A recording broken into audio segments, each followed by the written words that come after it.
Hello friends, টেক্সারিং online চ্যানেলে আপনাদের সকলকে জানাই স্বাগতম। আজকের সবচেয়ে বড় খবর, হুহু করে বাড়ছে শাকসবজির দাম। এবারে অ্যাকশনে পশ্চিমবঙ্গ সরকার, নেওয়া হচ্ছে কড়া পদক্ষেপ। তো বর্তমান সময়ে রাজ্য জুড়ে হুহু করে বৃদ্ধি পাচ্ছে শাকসবজির দাম। শুধু তাই নয়, লাউ, বেগুন থেকে শুরু করে টমেটো, লঙ্কা, প্রতিটি সবজির দাম প্রায় 100%-এরও বেশি বৃদ্ধি পেয়েছে, যার ফলে প্রত্যক্ষভাবে প্রভাবিত হচ্ছেন সাধারণ মানুষ। পাশাপাশি বাজারে এলেই টান পড়ছে তাদের পকেটে। আমরা যদি রাজ্যের বাজারে সাম্প্রতিককালের শাকসবজির দামের দিকে তাকাই, তাহলে দেখা যাবে যে 1 কেজি আলুর দাম পৌঁছে গেছে প্রায় 32 টাকায়। পাশাপাশি টমেটোর দাম ঘোরাফেরা করছে প্রতি কেজিতে 100 টাকা থেকে 120 টাকার মধ্যে। এদিকে লাউ এবং বেগুনের দাম দ্বিগুণ বৃদ্ধি পেয়ে হয়েছে যথাক্রমে 80 টাকা, 70 টাকা। করলা এবং ঢেঁড়সের দাম বৃদ্ধি পেয়েছে যথাক্রমে 128% এবং 140%। এখন সেগুলির দাম প্রতি কেজিতে 80 টাকা এবং 60 টাকা। অপরদিকে পেঁয়াজের দাম এক লাফে 80% বৃদ্ধি পেয়ে প্রতি কেজিতে পৌঁছে গিয়েছে 45 টাকায়। ইন্ডিয়ান এক্সপ্রেসের প্রতিবেদন অনুযায়ী এমন পরিস্থিতিতে নিত্য প্রয়োজনীয় পণ্যের দাম পর্যবেক্ষণের জন্য রাজ্য সরকার দ্বারা গঠিত টাস্ক ফোর্সের সদস্য রবীন্দ্রনাথ কোলে জানিয়েছেন যে সামগ্রিকভাবে আমরা সমস্ত পরিস্থিতি পর্যবেক্ষণ করছি এবং শীঘ্রই বাজারে হানা দেওয়া হবে। পাশাপাশি তিনি আরও জানিয়েছেন যে আমরা আশা করছি আসন্ন বর্ষার সাথেই এই সমস্যার বেশিরভাগ সমাধান হয়ে যাবে। তার মতে এখন সুফল বাংলার স্টলে সবজি বিক্রি হচ্ছে, কিন্তু সেখানেও দাম রয়েছে বেশি। এরপরে এই পরিস্থিতি যাতে বেশি দিন ধরে বজায় না থাকে তা নিশ্চিত করার লক্ষ্যে আমরা প্রয়োজনীয় পদক্ষেপ গ্রহণ করব। এই প্রসঙ্গে জানিয়ে রাখি, সুফল বাংলা হলো একটি সরকারি প্রকল্প যার মাধ্যমে ন্যায্য মূল্যে স্টল এবং কাউন্টারে সবজি বিক্রি করা হয়। এছাড়াও জানবো আমরা আজকের আরও বেশ কয়েকটি খবর।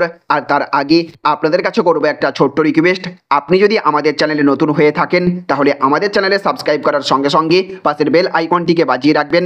আর আপনি যদি এই ভিডিওটি ফেসবুক থেকে দেখে থাকেন তাহলে অবশ্যই পেজটিকে ফলো করবেন এবং এই ভিডিওটিতে এক্ষুনি একটা লাইক করে দেবেন।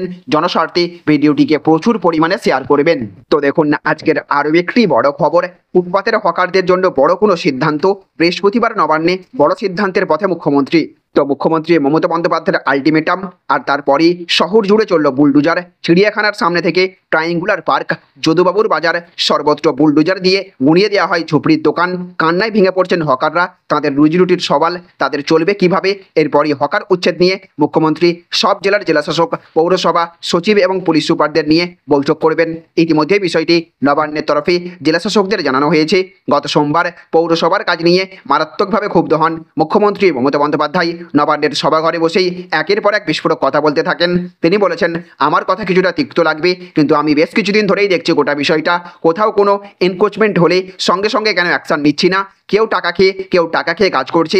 সল্টলেকের ফুটপাতের দোকান যেতে শুরু করে গড়িয়াহাটের রাস্তার ধারের দোকান সব বেছে বেছে বলেন তিনি। মমতা বলেছিলেন, সল্টলেকের অবস্থা দেখে আমার লজ্জা লাগছে। রাজারহাটেও শুরু হয়েছে, সুজিত বোসের লোক বসাচ্ছে প্রতিযোগিতা করে।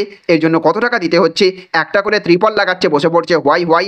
কেন সল্টলেকের কাউন্সিলররা কাজ করেন না? তারা তো ইলেক্টেড বডি। মমতা বন্দ্যোপাধ্যায়ের এই বক্তব্যের পরই দেখা যায় অ্যাকশনে নেমে পড়ে পৌরসভা পুলিশ। প্রথমে এলাকায় ঘুরে পুলিশ কর্তারা দোকান সরিয়ে নেওয়ার পরামর্শ দেন। সল্টলেকের কলেজ মোড় থেকে শুরু করে গোদরেজ ওয়াটার সাইড পর্যন্ত, আলিপুর, গড়িয়াহাট চত্বর সব চষে বেড়ান পুলিশ কর্তারা। দোকানদারকে সতর্ক করা হয়, দোকান সরিয়ে নেওয়ার পরামর্শ দেওয়া হয়, কিন্তু তা না হওয়ায় একদিনের মধ্যেই বুলডোজার দিয়ে ভেঙে দেওয়া হয়।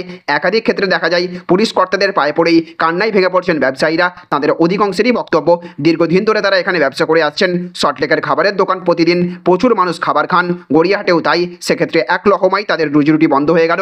পরিবারে নিয়ে পথে বসতে হবে তাদের। শহরের বুকে এত হকার যাবে কোথায়? সে প্রশ্ন স্বাভাবিকভাবেই উঠছে।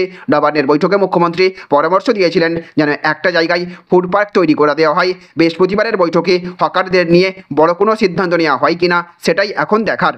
এদিকে আবার আজকের আরও একটি বড় খবর, হকার উচ্ছেদে বাধা দিন, দরকারে বুলডোজারের সামনে গিয়ে আমি দাঁড়াবো, শুভেন্দু অধিকারীর আহ্বান। তো দখলদার উচ্ছেদে বাধা দিতে বললেন রাজ্যের বিরোধী দলনেতা শুভেন্দু অধিকারী। জানিয়ে দিলেন প্রয়োজনে তিনি নিজে বুলডোজারের সামনে দাঁড়াতে রাজি আছেন। দখলদার উচ্ছেদ করতে গেলে মুখ্যমন্ত্রী মমতা বন্দ্যোপাধ্যায় যে নির্দেশ দিয়েছেন তা অমানবিক বলেও মন্তব্য করেছেন শুভেন্দু। তিনি জানিয়েছেন তিনি বা তার দল বেআইনিভাবে সরকারি জমি অধিগ্রহণের পক্ষে নয়, কিন্তু রাজ্যের সর্বত্র নির্দিষ্ট প্রক্রিয়ার মাধ্যমে এই কাজ করতে হবে। এর জন্য আগে আগে রাজ্য সরকারকে এসওপি তৈরি করতে হবে বলেও দাবি করেছেন শুভেন্দু। বিকেলে কলকাতায় বিজেপির সদর দপ্তরে সাংবাদিক বৈঠক করেন শুভেন্দু। সেখানেই দখলদার উচ্ছেদের বিরোধিতা করেছেন তিনি। শুভেন্দু বলেছেন, বিভিন্ন পুরসভা এলাকায় মধ্যবিত্ত নিম্নবিত্তদের সামান্য রোজগারের উপরে ভয়াবহ অর্থনৈতিক অবরোধ নামিয়ে আনা হয়েছে। বিজেপির তরফে এর বিরুদ্ধে আমরা প্রতিবাদ জানাচ্ছি। সরকারি জমি দখলের বিরুদ্ধে রাজ্য সরকার যে উদ্যোগী হয়েছে, আমরা প্রথমে তা মহৎ মনে করেছিলাম, কিন্তু পরে দেখলাম সরকারি জমি আদৌ উদ্ধার হচ্ছে না। বিশেষ কয়েকটি এলাকায় সাধারণ গরিব মানুষের ক্ষতি করা হচ্ছে। সবটাই হচ্ছে ক্যামেরার সামনে, অর্থাৎ কাজের চেয়ে প্রচারের তাগিদ বেশি। তো দেখুন আজকের আরও একটি বড় খবর, মানা হয়নি ভোটাভুটির দাবি, স্পিকার নির্বাচনে বুলডোজার চালিয়েছে বিজেপি, তোপ তৃণমূলের। তো বুধবার ধ্বনি ভোটে লোকসভার স্পিকার পদে নির্বাচিত হয়েছেন ওম বিড়লা। যদিও বিরোধী শিবিরের একাধিক নেতার অভিযোগ, স্পিকার নির্বাচনে বুলডোজার চালিয়েছে বিজেপি। বিরোধী সাংসদদের অনেকেই ডিভিশন বা ভোটাভুটি চাইলেও প্রোটেম স্পিকার সেই দাবিকে মান্যতা দেননি। তৃণমূল সাংসদ অভিষেক বন্দ্যোপাধ্যায়, কল্যাণ বন্দ্যোপাধ্যায়দের অভিযোগ, আদৃত সংখ্যাগরিষ্ঠতা না থাকার কারণেই বেআইনিভাবে স্পিকার নির্বাচন হয়েছে। এই বিষয়ে সংসদ থেকে বেরিয়ে তৃণমূল সাংসদ অভিষেক বন্দ্যোপাধ্যায় বলেছেন, কার্যপ্রণালী হলো কোনো সদস্য যদি ডিভিশন চাই তাহলে অধ্যক্ষকে অনুমোদন দিতে হয়। এক্ষেত্রে ইন্ডিয়া জোটের একাধিক প্রতিনিধি ডিভিশন চেয়েছেন, যদিও ভোটাভুটির অনুমোদন দেওয়া হয়নি। স্পষ্ট যে বিজেপির কাছে সংখ্যাগরিষ্ঠতা নেই। সুতরাং এই যে সরকার চলছে তা অবৈধ, অনৈতিক, সংবিধান বিরোধী সরকার। এদের পতন সময়ের অপেক্ষা মাত্র। অভিষেকের সুরেই তৃণমূল সাংসদ কল্যাণ বন্দ্যোপাধ্যায়ও বলেছেন, যদি একজনও ডিভিশন চাই তবে তা মানাই নিয়ম, কিন্তু বিজেপির কাছে সংখ্যা নেই বলে প্রোটেম স্পিকার ডিভিশন দিল না। স্পিকার নির্বাচন আইনসম্মত হলো না। এদিকে আবার আজকের আরও একটি বড় খবর, আরাবুল খুনের ষড়যন্ত্রে যুক্ত খবর দেন অভিষেক। ধৃত তাজা নেতার বিরুদ্ধে বিস্ফোরক বিধায়ক শওকত।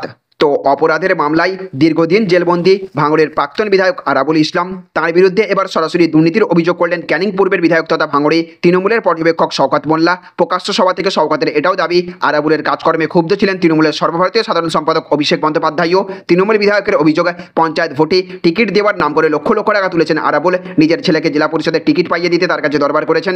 এমনকি দলের নেতাকে খুনের ষড়যন্ত্রের নায়ক ছিলেন তাজা নেতা আরাবুল। জানিয়ে আরাবুল পুত্র হাকিমুল ইসলাম জানিয়েছেন, এই নিয়ে তিনি কোনো প্রতিক্রিয়া দিতে রাজি নন।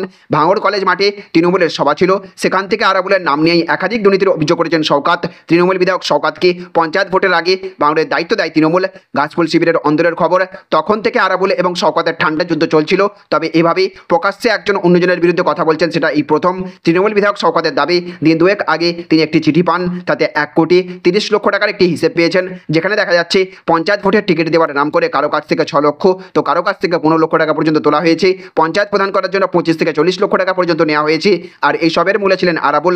শওকতের কথাই, আমি তো ভাঙড়ের এই ভৌগোলিক অবস্থানের কথা আগে জানতাম না, সবে 1 মাস এসেছি, কি করে বুঝবো? নিজের ছেলেকে পোলের হাট থেকে তুলে এনে জেলা পরিষদের টিকিট দিতে হবে বলে আমার কাছে এসেছে, দিয়েছে, তখনও জানতাম না কি চলছে। ওকে কনভেনার পর্যন্ত করা হয়েছে, সভাপতিও করা হয়েছে, একসঙ্গে কাজ করার চেষ্টা করেছি। ভাঙড়ে কোনো নেতৃত্ব এলে বলেছি আমরা ঐক্যবদ্ধভাবে কাজ করেছি, কারণ এখানে আইসেফের বিরুদ্ধে লড়তে হলে আমরা এক হয়েই কাজ করব। এটাও বলেছি, আরাবুলের প্রতি যা আছে থাক, একসঙ্গে সবাই লড়াই করব। এদিকে আবার আজকের আরও একটি বড় খবর, সাংসদ পদ বাতিল হতে চলেছে হাজী নুরুলের। বসিরহাট নিয়ে চরম উজ্জীবিত বিজেপি। তো এবার বসিরহাট নিয়ে হয়ে গেল বড় খেলা। ইতিমধ্যেই শুভেন্দু অধিকারী জানিয়ে দিয়েছিলেন যে রাজ্যের বেশ কিছু লোকসভা কেন্দ্রের নির্বাচনী ফলাফল নিয়ে তাদের আপত্তি রয়েছে, আর তার বিরুদ্ধে তারা আদালতের দ্বারস্থ হবেন।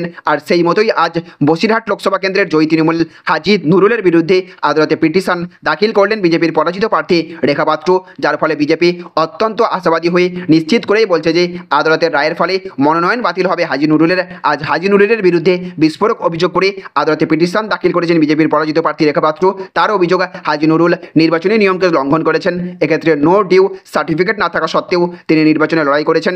এমনকি এই ব্যাপারে কমিশনের কাছে অভিযোগ করার পরেও কমিশন কোনো পদক্ষেপ গ্রহণ করেননি। তাই এই পরিস্থিতিতে বীরভূমে বিজেপির সুপ্রতিম ধরের যদি মনোনয়ন বাতিল হয় তাহলে কেন হাজী নুরুলের হবে না, এই প্রশ্ন তুলে ধরে আজ আদালতের দ্বারস্থ হয়েছেন রেখা পাত্র। জানা গিয়েছে খুব দ্রুত এই মামলার শুনানি হতে পারে। আর দলের এই উদ্যোগে রীতিমতো খুশি বিজেপি নেতা কর্মীরা। তাদের বক্তব্য, এবার আসল খেলা হবে বসিরহাটে। আইন সকলের জন্য সমান, আইনকে ফাঁকি দেওয়ার জন্য এবার চরম মাসুল গুনতে হবে তৃণমূলের জয়ী হাজী নুরুলকে। শেষ পর্যন্ত তিনি আর সাংসদ থাকতে পারবেন না বলেই দাবি করছে গেরুয়া শিবির। তবে এই ব্যাপারে আদালত কি নির্দেশ দেয় সেদিকেই নজরও থাকবে সকলের।